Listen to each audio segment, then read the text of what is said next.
Hey my people, bimeze bite?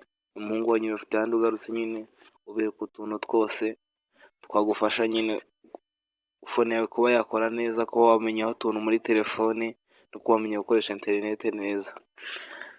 Sasa rero uyu munsi nje kukwereka uburyo wakoresha interineti y'ubuntu, nta gishoro, nta kintu bisabye habe n'ikintu na gito. Twagiye sasa, urajya kuri Play Store downloading application bita Stark VPN Reloaded. Stark VPN Reloaded. Angiye kubera ko nta mega mfiteho, ngiye kuyikura muri file nyine aho nayibitse bisanzwe nyinstall.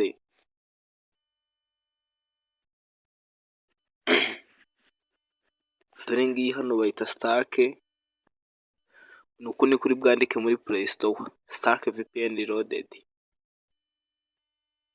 Nurangiza uyinstalling cyagiye uri muri Play Store nyine.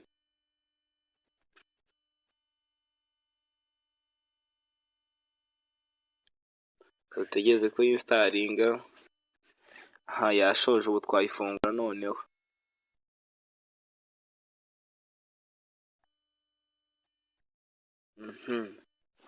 Sasa noneho iyo ugeze hano, ni ahangaha nyine wamaze kwifungura, ugeze hano haba habura akantu gato ngo interineti yawe ze. Ako kantu ni akahe? Sasa uraza kuri tuno turongo dutatu, utungutu udukandeho. Urahita ubona ahantu handitse import setting, aba ari gukandaho ahangaha. Nurangiza uhakande, uze hari agafayiro ndi buguhe nyine, we n'uwumva ushaka iyi interineti y'ubuntu, urahita ukora subscribe nyine no video irangiye. Nurangiza uhita unyohereza screenshot kuri WhatsApp ati mpa ako gafayiro. Bakita manto file. Bakita manto niyo file. Dore ngaka akangaka ndakaguha WhatsApp, nunyohereza screenshot wanyeretse ko wakoze subscribe nyine. Tugakandaho sasa, bagahita babwira ngo import setting yabaye. Ubu ngubu byabaye success. Ubundi ugahita gufungura data za Airtel. Ni simukadi ya Airtel kuri MTN ntibikunda. Nurangiza uhita ukanda no hagati muri kino kintu, iki ngiki nyine, iki ngiki uhita ukandamo,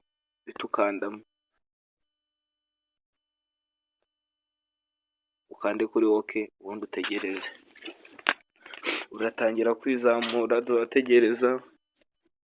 Turakomeza dutegereze. Turaba dutegereje gatoya. Wowe icyo nakubwira nyine, kora subscribe kugira ngo na video zanjye z'ubutaha uzazirebe nyine. Ngenda nkora amatips, utuntu twagufasha muri telefone, muri computer no mu buzima busanzwe nyine. Ubu turategereza gatoya. Ahangaha byatangiye kubara nyine, bivuze ko nyuma y'akanya runaka biri bube connected nyine. Sasa urabona ko yabaye connected. Ubu ngubu noneho wajya kuri internet ugashaka utuntu runaka, ubu yabaye connected. Wenda tujye ahantu bita kuri TikTok.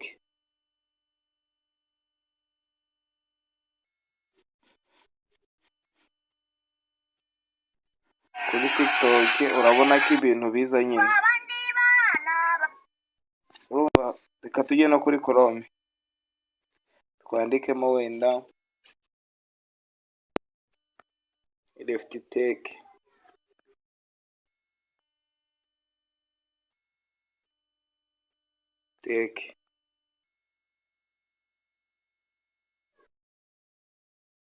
Searching bihita biza nyine, urabona ko bihita biza.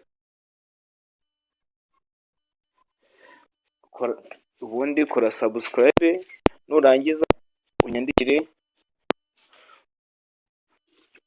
kuri WhatsApp nyine. Ngiye ndi bwandike muri description, mpite nguha ka gafayiro nakubwiye ka manto fayiro, kari butume iriya Stark VPN iguha internet muri telefone yawe. Ciao.